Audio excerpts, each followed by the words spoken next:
मीरा का नाम ध्यान में आते ही एक सूरत आंखों के सामने उभरती है। एक लावण्यमयी स्त्री, गोरा रंग, खुले बाल, गले में माला, हाथ में तानपुरा और तन पर गेरुआ या सफेद वस्त्र और मुख से भजन गाती हुई। ब्राह्मणों ने कुछ ऐसी ही छवि मीरा की बना रखी है। स्कूलों की किताबों में तथा अन्य जगह मीरा की जीवनी बताई जाती है कि वह जब 4-5 साल की थी तभी उसने कृष्ण को अपना पति मान लिया था, परंतु बड़ी होने पर उसकी शादी कुख्यात राणा के भाई भोजराज से कर दी जाती है। विवाह के 5 साल बाद ही वह विधवा हो जाती है और कृष्ण को पाने में जुट जाती है। राणा को यह सहन नहीं होता, वह उसे मारने का प्रयास करता है मगर सफल नहीं हो पाता। इन बातों से तंग आकर एक दिन वह घर से भाग जाती है तथा भारत भर का भ्रमण करती हुई द्वारिका पहुंच जाती है। राणा उसे लाने के लिए ब्राह्मणों की टोली भेजता है। ब्राह्मण जाकर मीरा से मिलते हैं। अगले दिन ब्राह्मणों ने लोगों को बताया कि मीरा तो कृष्ण की मूर्ति में समा गई है तथा मूर्ति के ऊपर मीरा की केवल ओढ़नी मिली है। जय भीम, नमो बुद्धाय। आज हम प्रकाश डालेंगे मीरा के जीवन पर।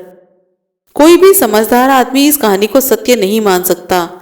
कोई किसी भगवान का कितना भी बड़ा भक्त क्यों ना हो, उसकी पत्थर की मूर्ति में किसी भी हालत में घुस नहीं सकता। समाने की तो बात बहुत दूर की है। आम आदमी की तो बात ही छोड़ो। ब्राह्मणों के 4 शंकराचार्य हैं जिनका रुतबा भगवान के बराबर माना जाता है। उनमें से भी कोई पूरा तो क्या, अपनी एक उंगली भी किसी भी भगवान की मूर्ति में घुसाकर नहीं दिखा सकता। इस कहानी का सीधा अर्थ यह है कि उन ब्राह्मणों ने मीरा की हत्या की, उसकी लाश को ठिकाने लगाया और उसकी ओढ़नी कृष्ण की मूर्ति पर डालकर कहानी बना दी। अपने विरोधियों को इस तरह ठिकाने लगाना उनका सनातन नियम है, धर्म है। उनके धर्म ग्रंथ ऐसी घटनाओं से पटे पड़े हैं। उनका कोई भी भगवान ऐसा नहीं है जिसके हाथ में हथियार ना हो और जिसने धोखे से लोगों के कत्ल ना किए हों। राम ने धोखे से हत्याएं करके रामायण भर दी तो कृष्ण ने धोखे से की गई हत्याओं से महाभारत ही भर दी। मीरा के कत्ल से एक अत्यंत अहम सवाल पैदा होता है कि मीरा की हत्या क्यों की गई। अगर एक पल के लिए मान भी लें कि वह कृष्ण की पूजा करती थी तो यह उसकी हत्या का कारण नहीं बनता है, क्योंकि हजारों राजपूतनियां कृष्ण की पूजा करती थी। अगर कृष्ण की पूजा ही उसकी हत्या का कारण होता तो इन राजपूतनियों को भी मीरा जैसी सजा मिलनी चाहिए थी। लेकिन मीरा के अलावा किसी अन्य का कत्ल नहीं किया गया। जैसे महामना रावण की हत्या करने के पीछे सीता हरण का कोई कारण नहीं था, क्योंकि उनकी हत्या की योजना सीता के जन्म से बहुत पहले ही बना ली गई थी, वैसे ही मीरा की हत्या के पीछे भी उसका तथाकथित कृष्ण प्रेम भी कोई कारण नहीं था। क्योंकि अगर मीरा घर बार छोड़कर कृष्ण के गीत गाती थी तो इसमें ब्राह्मणों को फायदा ही था, क्योंकि वह तो कृष्ण प्रचार करके उनके ग्राहक यानी कि भक्त बढ़ा रही थी। राणा ने अगर मीरा को मरवाना होता तो वह गुंडे भेजता या अपने सिपाही को भेजता। वह इस काम के लिए ब्राह्मणों को क्यों भेजता? अतः यह हत्या किन्हीं कारणों से तथा ब्राह्मणों द्वारा की गई। इस हत्या का एकमात्र कारण था मीरा द्वारा गुरु रैदास से दीक्षा लेना, यानी कि उसका शिष्यत्व ग्रहण करना और उनकी चेली बनना। एक शूद्र द्वारा एक राजपुतानी, जिन्हें क्षत्रिय भी कहा जाता है, उनको शिक्षा देना ब्राह्मणों के लिए एक खुली चुनौती थी। यह चुनौती उनके ब्राह्मण धर्म तथा दान दक्षिणा दोनों को थी। अगर शूद्र ही ज्ञान देने बैठ जाएंगे तो फिर ब्राह्मणों को कौन पूछेगा, उन्हें दक्षिणा कहाँ से मिलेगी? अगर ब्राह्मण धर्म की जड़ ब्राह्मण ही भूखों मर गए तो धर्म को कौन बचाएगा? अगर शूद्र ही ज्ञान बांटने लग गए तो वेद, पुराण, स्मृतियां, गीता आदि तो मात्र रद्दी का ढेर ही बनकर रह जाएंगे, क्योंकि उनमें दर्ज शूद्र प्रताड़ना के नियम तो बेकार हो जाएंगे। इसलिए ब्राह्मणों ने वही किया जो 1500 साल पहले दलित सम्राट अशोक के पौत्र बृहद्रथ के साथ इनके बुजुर्गों ने किया था। उन्होंने गुरु रैदास और मीरा दोनों की हत्या कर दी ताकि लोगों को सबक मिले कि ब्राह्मणों की रोजी रोटी में रोड़े अटकाने वालों का क्या हश्र होता है। एक कहावत है कि एक झूठ को अगर 100 बार सच बताकर प्रचार कर दिया जाए तो लोग उसे सचमुच सच मान लेते हैं। ब्राह्मण धर्म ने ऐसी सैकड़ों झूठी बातों को सच्चाई बना रखा है। ऐसा ही झूठ उन्होंने मीरा के बारे में फैला दिया। जहां गुरु रैदास की हत्या करके उन्हें पिछले जन्म का ब्राह्मण घोषित कर दिया गया, वहीं मीरा की हत्या करके उसे कृष्ण की भक्त घोषित कर दिया गया। जबकि सच्चाई यह है कि गुरु रैदास अपनी 7 पीढ़ियों को दलित मानते हैं और मीरा ने कृष्ण का कभी नाम नहीं लिया। अगर वे ब्राह्मणों के लंपट भगवान का नाम ही लेती तो मारी नहीं जाती। उसने रैदास चमार का नाम लिया सो मारी गई। कितने दुख और शर्म की बात है कि आज मीरा को उसी धर्म के एक भगवान की भक्त बताया जाता है जिसके विरुद्ध मीरा और उनके गुरु संत रैदास दोनों ने संघर्ष किया। वास्तव में यही ब्राह्मणों का सनातन धर्म रहा है कि उन्होंने सदा राजा को मारकर राजा अमर रहे का नारा लगाया है। सम्राट हिरण्यकश्यप की हत्या करके उनके बेटे प्रहलाद को विष्णु का भक्त घोषित कर दिया गया, जबकि उन्हीं के ग्रंथ साक्षी हैं कि न केवल प्रहलाद ने बल्कि उनके बेटों पोतों तक ने ब्राह्मणिक देवों से टक्कर ली तथा अपनी मातृभूमि उनसे आजाद करवाई। उन्होंने गुरु रैदास की हत्या करके उन्हें पिछले जन्म का ब्राह्मण घोषित कर दिया। बिल्कुल इसी नीति के तहत दरबार साहिब अमृतसर के अकाल तख्त साहिब को ध्वस्त करके स्वयं उसका निर्माण करवा दिया ताकि आने वाले इतिहास में वे ये दर्ज करवा सकें कि दरबार साहिब उनके द्वारा बनवाया गया है। इसी नीति के तहत हर ब्राह्मणिक लेखक यह तथ्य पूरी तरह से छुपाता आया है कि मीरा ने सदगुरु रैदास से दीक्षा ली थी। अगर हम वेद पुराणों में वर्णित मिथिहास को छोड़ दें तो शायद गुरु रैदास पहले दलित संत थे जिन्होंने ब्राह्मणों के दीक्षा देने से एकाधिकार को न केवल चुनौती दी बल्कि उसे सफलतापूर्वक नष्ट भी किया। सदगुरु कबीर ने अपना धर्म भाई रैदास जी का पूरा साथ दिया।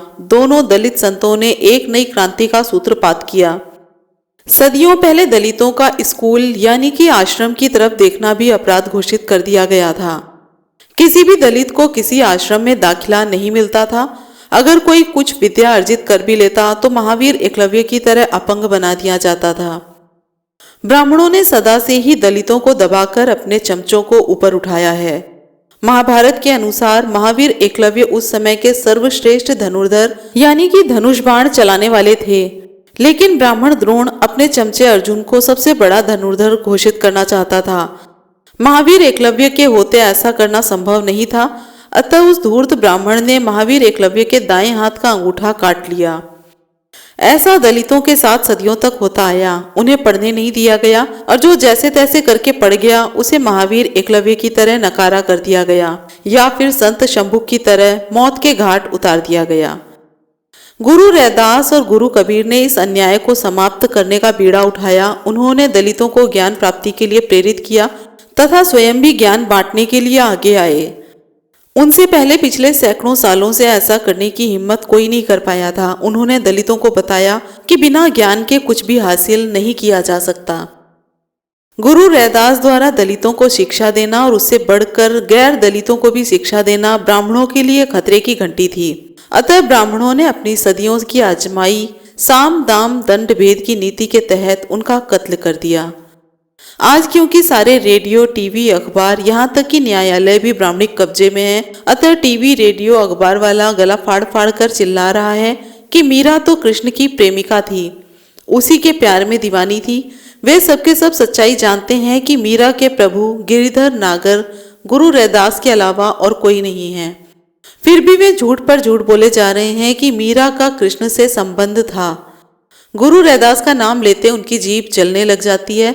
इस झूठ के खिलाफ अगर कोई न्यायालय में जाए तो ब्राह्मणवादी जज यही कहता है कि यह सब आस्था की बातें हैं और इन्हें तर्क पर नहीं तोला जा सकता। लेकिन अगर कोई उनके भगवानों की सच्चाई खोल दे तो यही जज उसे धार्मिक भावनाओं को ठेस बताकर सजा सुनाने में पीछे नहीं रहते। ब्राह्मणिक देवों के कुकृत्यों को धार्मिक माने जाओ, ये तो यह आस्था है। कृष्ण के अपनी मामी राधा से व्याभिचार के किस्सों को धार्मिक मानना आस्था है। राम द्वारा अपने पूरे दिनों की गर्भवती पत्नी को जंगल में फिकवाने की जालिमाना कुकृत्य को धार्मिक कहना आस्था है। लेकिन जब कोई सच्चाई पर से पर्दा उठाने की हिम्मत करे तो हंगामा हो जाता है। अगर झूठ बोलना ब्राह्मण धर्म में आस्था है तो यह दलितों की भी आस्था है कि उनके गुरुओं को अपमानित करने वालों को वे शीशा दिखाएं। अगर ब्राह्मणवादी सदगुरु कबीर पर लांछन लगाएं कि वह तो विधवा की नाजायज औलाद है, तो दलितों को भी हक है कि वे उनके भगवानों की सच्चाई बताएं और वह सच्चाई बताएं जो उनके ग्रंथों में मौजूद है। उदाहरण के लिए हनुमान की मां अंजनी केसरी नामक व्यक्ति की पत्नी थी। केसरी की गैर मौजूदगी में अंजनी ने पवन नामक व्यक्ति से व्यभिचार किया जिससे कि उसे गर्भ ठहर गया और उसके बाद हनुमान पैदा हुआ। सभी जानते हैं कि दशरथ के बच्चे पैदा नहीं होते थे। उसने अपने जमाई से यज्ञ करवाया और यज्ञ के दौरान रानियां गर्भवती हुई। फिर राम पैदा हो गया। ऐसे पैदा हुए ब्राह्मणिक भगवानों, ऋषियों आदि की गिनती असंख्य है। अतः ब्राह्मणों को यह सीख लेना चाहिए कि शीशे के घरों में बैठकर लोहे के घरों में पत्थर नहीं मारे जा सकते। उन्हें यह सच्चाई भी स्वीकार कर लेनी चाहिए कि भारत में आज के दिन जो सत्य, सदाचार, नैतिकता बाकी है वह मात्र दलित संतों की वजह से है। और यह भी मान लेना चाहिए कि ब्राह्मणों ने आज तक किसी संत को पैदा नहीं किया। मीरा क्योंकि संत थी इसलिए वह किसी ब्राह्मणिक संत अथवा ब्राह्मणिक भगवान की चेली हो ही नहीं सकती। मीरा कोई बहुत बड़ी महान संत नहीं थी, अतः उसका गुरु रैदास की शिष्या होना अपने आप में कोई अहम बात नहीं थी। लेकिन अहम बात यह थी कि आज से 500 साल पहले जब शूद्र का सड़क पर आना भी अपराध था, शूद्र द्वारा शिक्षा की बात करने पर उसकी जीभ काट दी जाती थी। शिक्षा के 2 शब्द कान में पड़ते ही उसके कानों में खौलता हुआ तेल डाल दिया जाता था। किताबों की ओर देख लेने मात्र से उसकी आंखें फोड़ दी जाती थी। उस समय गुरु रैदास ने यह हिम्मत दिखाई कि उन्होंने न केवल दलितों को शिक्षा दी बल्कि एक राजपुतानी तक को दीक्षा दे डाली। आज आजादी के इतने सालों बाद भी मीरा के राजस्थान में ही अनेक गांवों में दलित दूल्हा घोड़ी पर बैठकर गांव से नहीं गुजर सकता। जरा सोचें, 500 साल पहले दलितों की क्या हालत हुई रही होगी। उस समय गुरु रैदास ने एक दलितों को ही नहीं राजपूतों तक को शिक्षा देने का महान कार्य किया। ऐसे थे गुरु रैदास। मीरा गुरु रैदास से रूबरू मिलने वाले कुछ एक खुश नसीबों में से एक थी।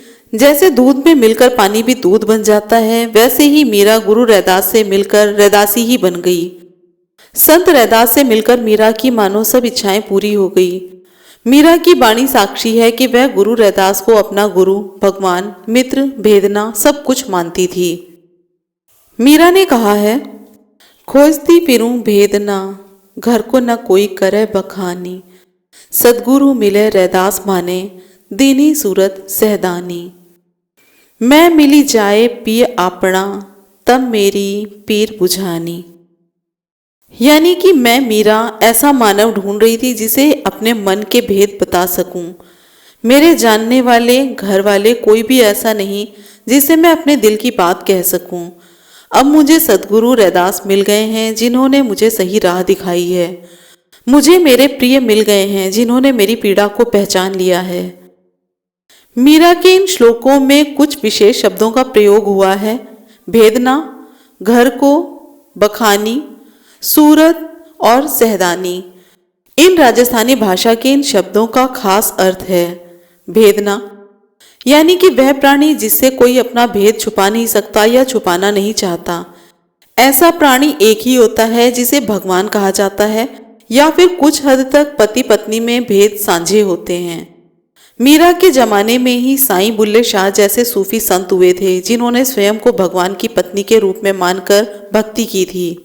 अतः मीरा ने जब गुरु रैदास को अपना भेदना कहा तो उन्हें अपना सब कुछ माना, वह भगवान जिससे वह अपने मन का दुख कह सकती थी।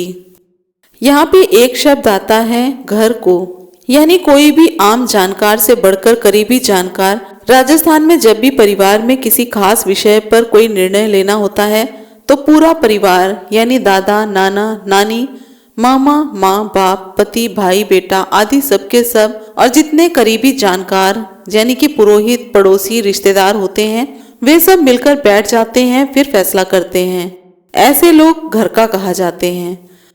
मीरा को घर को में से ऐसा कोई मिला जिससे वह अपने मन के दुख खोल सके। उसे केवल सदगुरु रैदास ही ऐसे मिले जिसे उसने अपने मन की बात कही। यहाँ एक शब्द आया है बखानी, जिसका अर्थ है किसी बात को पूरे विस्तार से बताना। उदाहरण के लिए भगवान, धर्म जैसे शब्दों को लें। सभी अपने हिसाब से जानते हैं कि धर्म क्या है, भगवान कौन है। ब्राह्मणों के अनुसार राम, कृष्ण आदि भगवान हैं और उनके काम धर्म हैं। उनकी पूजा करना, दान देना आदमी का धर्म है। जब मन में ऐसे प्रश्न उठते हैं कि क्या राम, कृष्ण जैसों ने जो कुकर्म किए उन्हें भगवान कहा जा सकता है, या पत्थर के आगे घंटी बजाने में कैसा धर्म है, अथवा मंदिर में दान देने पर पंडे ऐश करते हैं तो क्या यह धर्म का काम है? तब कोई ऐसा चाहिए जो इन प्रश्नों का सही और सटीक उत्तर दे सके, जो हर प्रकार का संदेह दूर कर सके। इसके लिए व्याख्यान चाहिए, यानी कि बखानी चाहिए। गुरु रैदास ने मीरा को सत्य धर्म की शिक्षा दी, यानी बखान किया। एक शब्द और आता है सुरत। सुरत यानी होश। आदमी सुरत में दो चीजों के बाद आता है, एक तो नींद से जागने के बाद तथा दूसरा बेहोशी के बाद। एक और ढंग से भी सूरत आती है जिसे कहा जाता है सूरत ठिकाने लाना, यानी बिगड़े हुए को सुधारना। गुरु रैदास ने मीरा की सूरत जगाई तथा ब्राह्मणों की सूरत ठिकाने लगाई जो धर्म के नाम पर ठगी कर रहे थे। एक शब्द और है सहदानी, यानी कि किसी को कुछ देकर अपने जैसा बना लेना। जैसे गुरु रैदास ने मीरत को सूरत का दान दिया और अपने जैसा बना लिया। वे बोले, तो ही मोही मोही तो ही अंतर कैसा, कनक कटिक जल तरंग के जैसा। जिसका अर्थ है तेरे मेरे और मेरे तेरे में वही अंतर है जो सोने और गहने में तथा पानी और उसकी लहरों में होता है। ऐसा ही सहदान उन्होंने मीरा को दिया। मीरा के बारे में सबसे घातक प्रचार जो ब्राह्मणवादी कर रहे हैं वे यह है कि मीरा कृष्ण की प्रेमिका थी, वैसे ही जैसे राधा थी। हमारे विचार में मीरा को इससे बड़ी गाली नहीं दी जा सकती कि उसे उस लंपट की प्रेमिका बताया जाए जिसका उसने जिंदगी में कभी नाम भी नहीं लिया। मीरा ने अपने श्लोकों में बिना झिझक बिना लाग लपेट के स्पष्ट कहा है कि जिस गुरु ने उसे सूरत सहदान दिया है वही उसके पिया हैं, प्रीतम हैं। उन्होंने ही उसकी मन की पीड़ा को समझा है तथा उसे शांत किया है। रैदास कबीर काल में कुछ संतों में एक विचित्र परंपरा व्याप्त थी कि वे गुरु अथवा भगवान को अपना पति मानते थे। इसी परंपरा का निर्वाह करते हुए मीरा ने भी गुरु रैदास को अपना पिया या प्रियतम बताया। लेकिन यहाँ एक बात ध्यान देने योग्य है कि गुरु रैदास और गुरु कबीर ने कभी भी भगवान को अपना पति या प्रियतम नहीं बताया। मीरा का भी एक ही पद है जिसमें उसने गुरु रैदास को अपना पिया माना है। लगता है गुरु रैदास की शरण में आकर उसने भी ऐसा कहना छोड़ दिया था। गुरु रैदास की शरण में आकर उसने कहा, पायो जी मैं तो नाम रतन धन पायो, बस अमोलक दी मेरे सतगुरु कृपा करी अपनायो, खर्चे नहीं कोई चोर न लेवे दिन दिन बढ़तो सवायो। यानी कि मैंने गुरु से नाम का रतन जैसा धन पा लिया है। मेरे भगवान ने मुझे अनमोल वस्तु दी है तथा मुझे अपनी शिष्या बनाकर मुझ पर कृपा की है। मुझे ऐसा धन दिया है जो कभी कम नहीं होता, चोर उसे चोरी नहीं कर सकता और यह नाम का धन दिन प्रतिदिन बढ़ता ही जाता है। इस पद में सबसे ध्यान देने योग्य बात है कि मीरा ने गुरु रैदास के नाम का धन पाया। सीधी भाषा में नाम देने का अर्थ है किसी को अपना शिष्य बनाना। नाम देने की प्रथा तथागत बुद्ध ने शुरू की थी। विश्व में सबसे पहले उन्होंने ही भिक्षुओं और गृहस्थों को त्रिशरण का नाम दिया। त्रिशरण यानी मैं बौद्ध की शरण में जाता हूँ, मैं धर्म की शरण में जाता हूँ, मैं संघ की शरण में जाता हूँ। आज भी यह प्रथा गैर ब्राह्मणिक समुदायों में प्रचलित है। भारत भर में ऐसे अनेकों डेरे अथवा आश्रम है जहाँ गैर ब्राह्मणिक गुरु नाम देने का काम करते हैं, मगर ये प्रथा भी ब्राह्मणवाद की शिकार हो चुकी है। जहाँ तथागत बुद्ध सबके सामने खुले में नाम का दान देते थे, वहीं ब्राह्मणवादी और गैर ब्राह्मणिक गुरु भी गुप्त रूप में कान में मंत्र बोलकर नाम देने की क्रिया अपनाते हैं। अक्सर कान में बताए गए नाम का कोई अर्थ नहीं होता, मगर उसे शिष्य को तोते की तरह रटना होता है। तथागत बुद्ध के अनेकों सिद्धांतों को जिस तरह ब्राह्मणवादियों ने अपना रंग देकर बिगाड़ा है, नाम देने का सिद्धांत उनमें से एक है। ब्राह्मणवादी लोग किस प्रकार से दूसरे धर्म को निगल जाते हैं उसका एक उदाहरण मीरा का एक पद है, नाम बनाम राम, जिसमें मात्र एक अक्षर बदलने से पूरे श्लोक की ऐसी की तैसी कर दी गई है। मीरा ने गुरु रैदास से दीक्षा यानी नाम लेकर कहा कि उसने नाम का धन पा लिया, लेकिन किसी धूर्त ने नाम में ना की जगह राम लगाकर पूरे श्लोक का अर्थ ही बदल दिया। उसने सारे गुड़ का गोबर बना दिया। ऐसा करके उस धूर्त ने मीरा के साथ विश्वासघात किया है, उसे ब्राह्मण विरोधी से ब्राह्मण समर्थक बना दिया है। गुरु रैदास ने बिना लाग लपेट के साफ शब्दों में कहा है कि दशरथ पुत्र राम उनका राम जी नहीं है, उनकी चेली जो उन्हें अपना प्रियतम, अपना भेदना, अपना गिरधर सब कुछ मानती थी, वह राम को रतन कह ही नहीं सकती।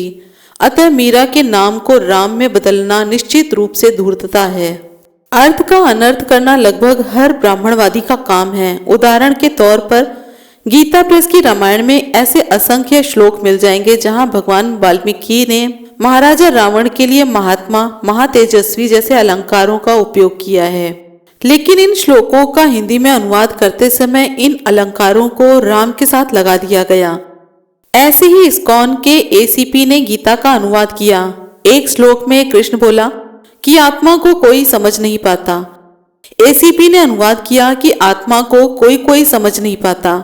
ऐसे धूर्तपने के अनेकों किस्से मौजूद हैं। रैदास जी के संपर्क में आकर मीरा ने सब प्रकार के ब्राह्मणिक पाखंड छोड़ दिए थे। मीरा ने कहा, मेरो मन लाग्यो सतगुरु से अब न रहूंगी अटकी, गुरु मिलिया रैदास जी माने, दीनी ज्ञान की गुटकी। इसके आगे मीरा बोलती हैं, झंझा पखावज ना पेड़ बजावत, झालर ना झनकार, काशी नगर के चौक में माने मिलिया रैदास। यानी कि मीरा को गुरु रैदास काशी, जिसे आजकल बनारस या वाराणसी भी कहा जाता है, वहां पर मिले थे। सबसे मुख्य बात यह थी कि उन्होंने कोई आडंबर या पाखंड नहीं कर रखा था। ब्राह्मण ऋषि या पंडे आदि जहां भी टिकते हैं वहां ढोल नगाड़े बजाना, शंख फूंकना और नाच गाने का पूरा शोर होता है। रैदास जी सच्चे संत थे, उन्हें ऐसे ढोल धमाकों की कोई जरूरत नहीं थी। वहां न डमरू था और न ही देवदासियों यानी कि धार्मिक वैश्याओं के पायल की झनकार थी। वैष्णो के मंदिर में जाना हो या किसी अन्य तीर्थ पर, हर जगह लोग शोर मचाते हुए जाते हैं। सोचने की बात है कि अगर वैष्णो माँ है तो उसे मिलने के लिए उसके बेटों को इतना शोर शराबा करने की क्या जरूरत है। माँ से मिलने के लिए बेटे को दुनिया को सुनाना कतई जरूरी नहीं होता। ऐसे ही गुरु को पिता माना गया है। औलाद को अपने पिता से मिलने के लिए भी किसी आडंबर की जरूरत नहीं होती। अतः मीरा को गुरु रैदास से मिलने के लिए किसी ढोल नगाड़े अथवा शंख की पों पों करने की कोई जरूरत नहीं पड़ी। शोर करने की जरूरत सिर्फ उन्हें होती है जो धर्म के नाम पर धंधा करते हैं। वे शोर करके अपने ग्राहक बढ़ाते हैं, बिल्कुल वैसे ही जैसे टीवी पर विज्ञापन देकर व्यापारी अपने ग्राहक बढ़ाते हैं। यहाँ पर मीरा ने झनकार नामक शब्द भी प्रयोग किया है। झंझा पखावज न बेड़ बजावत, झालर न झनकार। मीरा द्वारा प्रयोग किए गए झनकार शब्द पर विशेष ध्यान देने की जरूरत है। इस बात को सभी जानते हैं कि स्त्रियों द्वारा पांवों में पहने जाने वाली पायल के बजने की आवाज को झनकार कहा जाता है। ब्राह्मणों के अनेकों मंदिरों में देवदासियां नाचती हैं। सीधे साफ शब्दों में उनसे वैश्या वाले काम लिए जाते हैं। दक्षिण भारत में यलम्मा नामक स्त्री का मंदिर है। वहां के ब्राह्मणों ने अपनी वासना पूर्ति के लिए एक अफवाह या भ्रम फैला रखा है कि जो भी दलित वहां अपनी अवयस्क कुंवारी लड़की उन्हें सौंपेगा उसकी मनोकामना पूरी होगी। वहां सिर्फ दलितों की बेटियां ही स्वीकार की जाती हैं। ब्राह्मण, राजपूत, बनिया आदि की लड़की वहां भेंट में स्वीकार नहीं की जाती। जिस दिन ऐसी लड़की को पहली माहवारी आती है उसकी शादी मंदिर के भगवान से कर दी जाती है। उस लड़की से सुहागरात मनाने के लिए जमींदारों, पंडों और रसोइयों में बोली लगती है। जो सबसे अधिक बोली दान देता है वही अपने भगवान की पत्नी से सुहागरात मनाता है। उसके बाद जब तक वे जवान रहती हैं देवदासियां बनकर दिन में मंदिर में नाचती हैं तथा रात को पंडों, तीर्थ यात्रियों आदि की हवस पूर्ति करती हैं। उनके धंधे की कमाई मंदिर की आमदनी होती है। जब नई जवान देवदासियां आ जाती हैं तो पुरानी बूढ़ी देवदासियों को उठाकर मंदिर से बाहर फेंक दिया जाता है। तब वे खुले में वैश्यावृत्ति करने पर मजबूर हो जाती हैं। बस उनमें इतना अंतर पड़ता है कि अब उनकी आमदनी मंदिर का हिस्सा नहीं होती।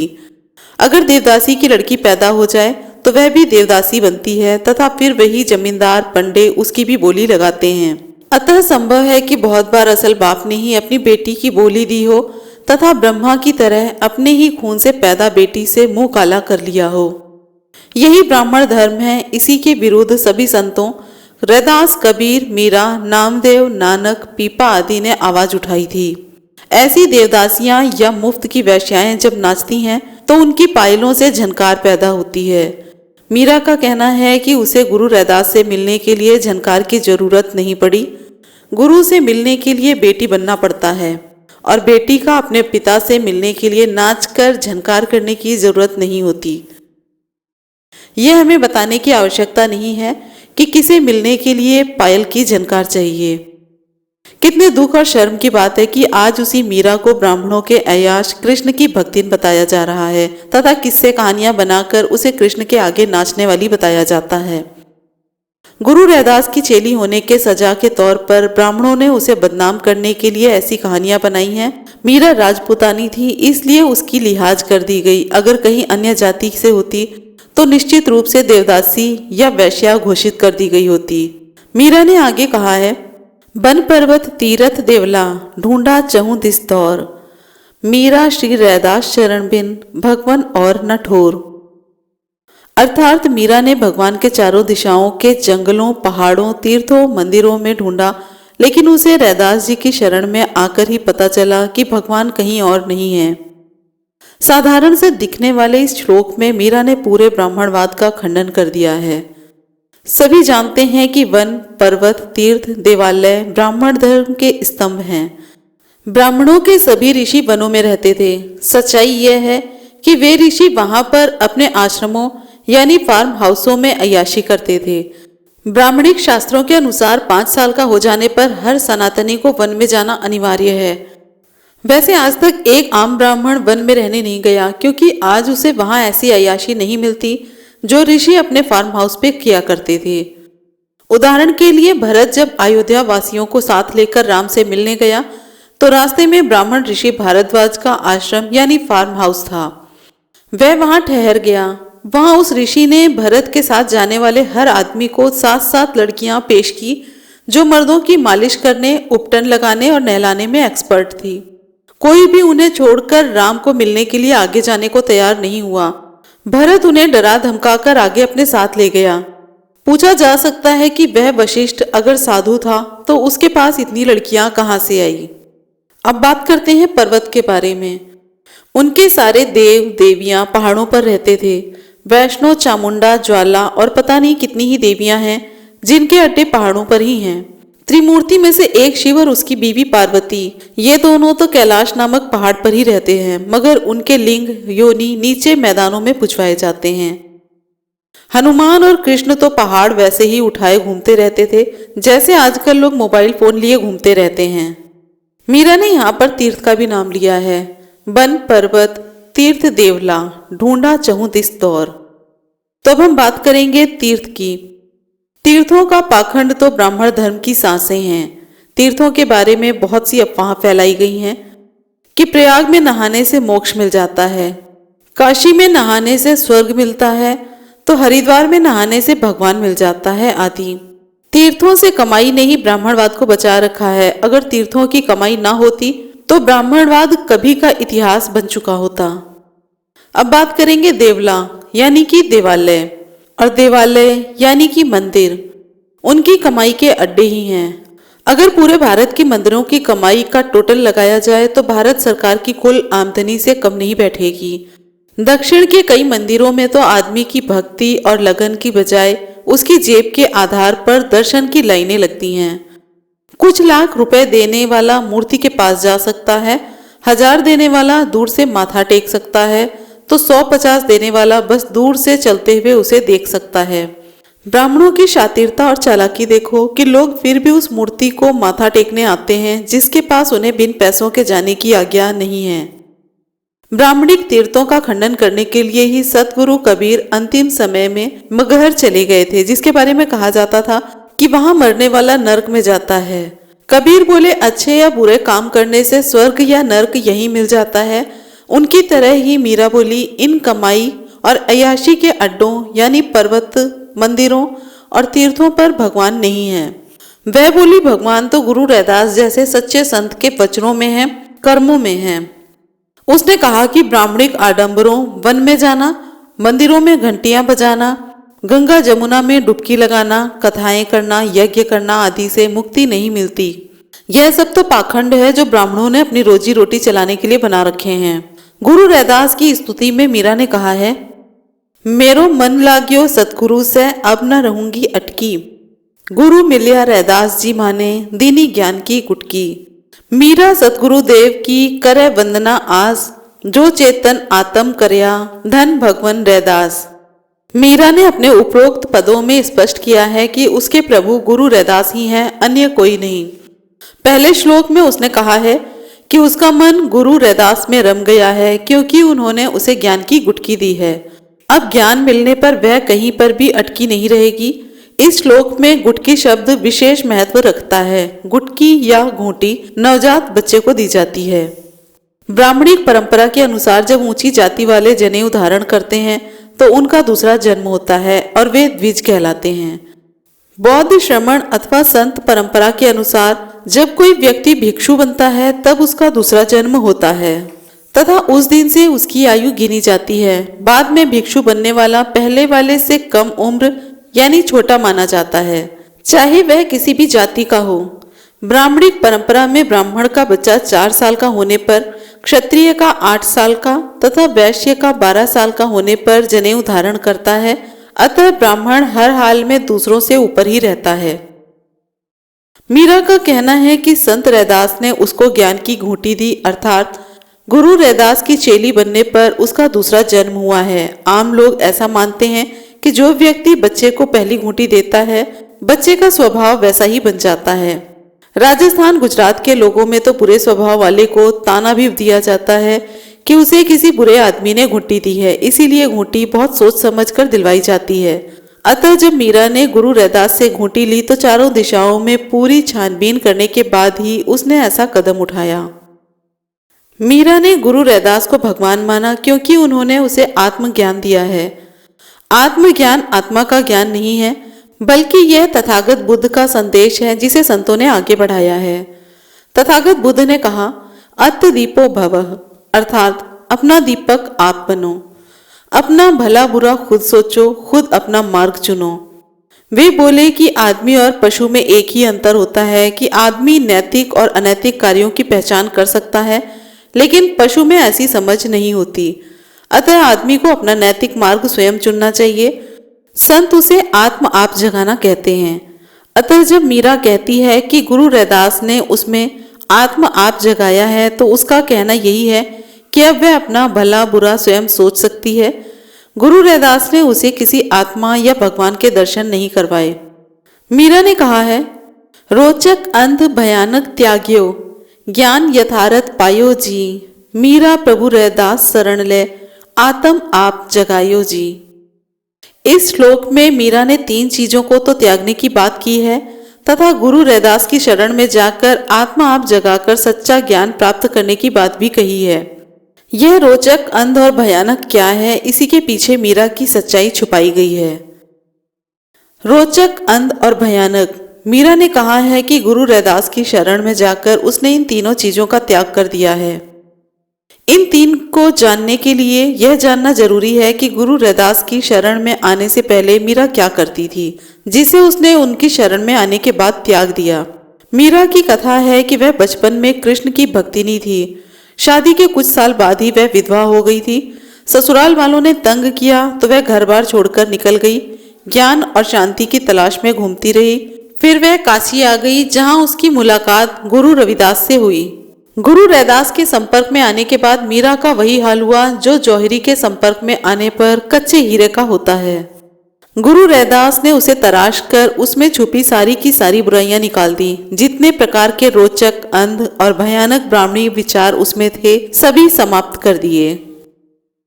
रोचक अंध भयानक त्याग्यो, यहाँ पर रोचक शब्द का अर्थ है कि ब्राह्मणवाद सदा से ही अंधविश्वास, अनाचार और अनैतिक नियमों का संग्रह कर रहा है। प्राचीन काल में यज्ञों में सब प्रकार के अनाचार होते थे। महाभारत काल में भी हर प्रकार के अनाचार हुए। छोटे भाई की पत्नी को जुए में हारने वाले को धर्मपुत्र कहा गया। रामायण में अपनी पूरे दिन की गर्भवती पत्नी को जंगल में फिकवाने वाले को भगवान कहा गया। ऐसे ही कृष्ण के व्यभिचार और कथाओं को रोचक बनाकर पेश किया गया। ब्राह्मण धर्म के कुछ रोचक पाखंड इस प्रकार से हैं कि अगर ब्राह्मणों को दान दोगे तो स्वर्ग मिलेगा। स्वर्ग में 24 घंटे अप्सराओं का नाच चलता रहता है। मुफ्त की सोम यानी दारू मिलती है। मालपुए अलग से मिलते हैं। श्राद्ध में जो कुछ खाने पहनने के लिए ब्राह्मण को दोगे वही कुछ दानी के पितरों को मिलेगा। कृष्ण के राधा से अनैतिक संबंधों को बड़े मनमोहक ढंग से पेश किया गया है। कृष्ण लीला पढ़ने वालों को हर प्रकार का आनंद आता है, धर्म का धर्म हो जाता है और कामुकता का भी काम पूरा हो जाता है।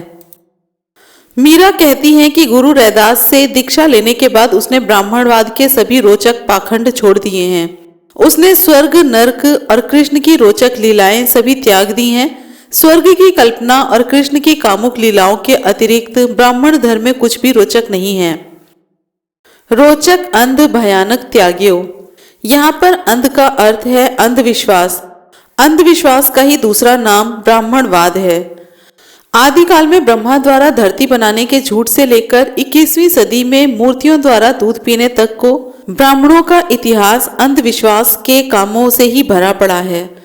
गंगा में डुबकी लगाने से पाप दूर होने की बात हो, यज्ञ में मारने वाले पशु का स्वर्ग में जाने की बात हो, श्राद्ध में ब्राह्मण को हलवा पूरी खिलाने की बात हो, मंदिर में घंटी बजाने की बात हो, देवदासियों का मंदिर में नाचना हो, सब अंधविश्वास का ही फल है। यह सब ना हो तो ब्राह्मणवाद ही नहीं रहेगा। गुरु रैदास की शरण में आकर मीरा ने सब पाखंड अंधविश्वास त्याग दिए थे। रोचक अंध भयानक त्याग्यो। यहाँ पर भयानक का अर्थ है प्राचीन काल में कुछ देशों या सभ्यताओं में क्रूरता भी धर्म का अंग ही थी। आचार्य चतुर्सेन ने अपनी पुस्तक सोना और खून में बिल्कुल सही कहा है कि जितने लोग धर्म के नाम पर मारे गए हैं उतने लोग महामारियों से भी नहीं मारे गए होंगे। ब्राह्मणों का प्राचीन इतिहास वेदों से शुरू होता है तथा पुराणों पर समाप्त हो जाता है। उनके हर एक ग्रंथ में भयानक से भयानक युद्धों, साजिशों और कत्ल का वर्णन है। कृष्ण द्वारा रुका रुकाया युद्ध पुनः भड़कवाकर लाखों नर नारियों का मरवाना क्या कम भयावह है। राम द्वारा पूरे दिनों की गर्भवती सीता को जंगल में फिकवाना क्या कम भयानक नहीं है। रंती देव द्वारा रोजाना 2000 गायें काटकर ब्राह्मणों को खिलाना किसे भयानक नहीं लगेगा। ऋग्वेद में तो मनुष्य की बलि देने के एक से ज्यादा किस्से मौजूद हैं। यज्ञ में आदमी को काटकर उसका मांस भूनकर खाना किसे भयानक नहीं लगेगा। काली द्वारा मानव खून पीना किस भले आदमी को भयानक नहीं लगेगा। गुरु रैदास की शरण में आकर मीरा ने आत्मज्ञान पाकर इन सब प्रकार के ब्राह्मणिक पाखंडों को त्याग दिया। उनकी छत्र छाया में रहकर मीरा ने जीवन का यथार्थ जाना कि धर्म क्या है। उसने जाना कि ऐसे भयानक देवी देवों का कीर्तन करना, ढोल पीटना, पायल बजाना, बलि देना, ये सब धर्म के नाम पर पाखंड हैं। अब सवाल ये उठता है कि मीरा के गिरिधर नागर कौन हैं? मीरा के कुछ भजन गाए जाते हैं जिसमें गिरिधर नागर का नाम आता है। ब्राह्मणिक लेखक उसका अर्थ करते हैं कि यह गिरिधर नागर ब्राह्मणों का कृष्ण नामक भगवान है, क्योंकि गिरिधर उसी का नाम है। यह बड़ा बेहुदा सा तर्क है। अगर नाम के मिलने मात्र से ऐसा होने लग जाए तब तो बहुत गड़बड़ हो जाएगी।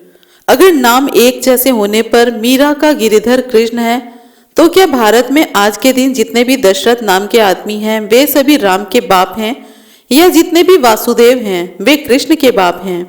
अगर इन नामों वाले लोग राम या कृष्ण के बाप नहीं हैं तो मीरा के गिरिधर नागर भी कृष्ण नहीं हैं।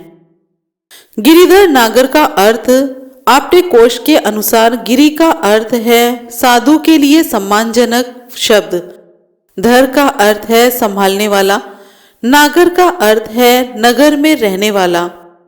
इस प्रकार गिरिधर नागर का अर्थ हुआ नगर में रहने वाला वह साधु जो सम्मान के योग्य है।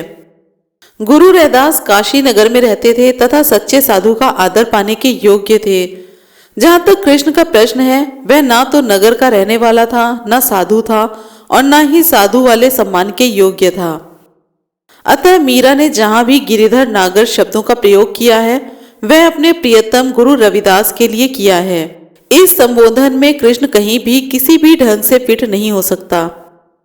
सत्य और तथ्य यही है कि गुरु रैदास की शरण में आकर मीरा ने कभी किसी ब्राह्मणिक भगवान का नाम नहीं लिया। उसने ब्राह्मण धर्म और उसके सभी देवी देवता, भगवान, आडंबर पूजा सहित सब त्याग दिए थे। अतः मीरा के गिरिधर नागर को कृष्ण बताना धूर्तता ही है। मीरा ने कहा है, ना ही मैं पीहर सासरे, ना ही पियाजीरी साथ, मीरा ने गोविंद मिलिया जी, मिलिया गुरु रैदास। यानी कि मीरा का कहना है कि जब उसे गुरु रैदास मिले तो उसे गोविंद मिल गए। अब उसे मायके या ससुराल में किसी का साथ नहीं चाहिए। कृष्ण के कई नामों में से एक नाम गोविंद भी है। दशम गुरु गोविंद सिंह का नाम भी गोविंद ही है, लेकिन किसी सिख विद्वान ने आज तक यह नहीं कहा कि इस श्लोक में मीरा ने गुरु गोविंद सिंह का नाम लिया है। सिख सच्चाई कहना और सुनना अपना धर्म मानते हैं, लेकिन ब्राह्मण धर्म में धर्मपुत्र उसे कहते हैं जो झूठ बोलकर दूसरों की हत्या करवाता है। अतः ऐसे ही धूर्त धर्मपुत्रों ने यह बात फैला रखी है कि मीरा के गिरिधर गुरु रैदास नहीं थे बल्कि कृष्ण थे। इस श्लोक में मीरा ने स्पष्ट रूप से गुरु रैदास को अपना गोविंद कहा है। अतः उसने जब भी अपने गिरिधर नागर का स्मरण किया है तो उसने मात्र अपने गुरु रैदास को ही याद किया है, जिन्हें वह गुटकी देने वाला भेदना मानती है। तो आज हमने सुना और समझा कि मीरा के प्रभु गिरिधर नागर कौन हैं। फिर जल्दी ही दूसरी वीडियो लेकर फिर से हाजिर होंगे। जय भीम, नमो बुद्धाय, जय संविधान।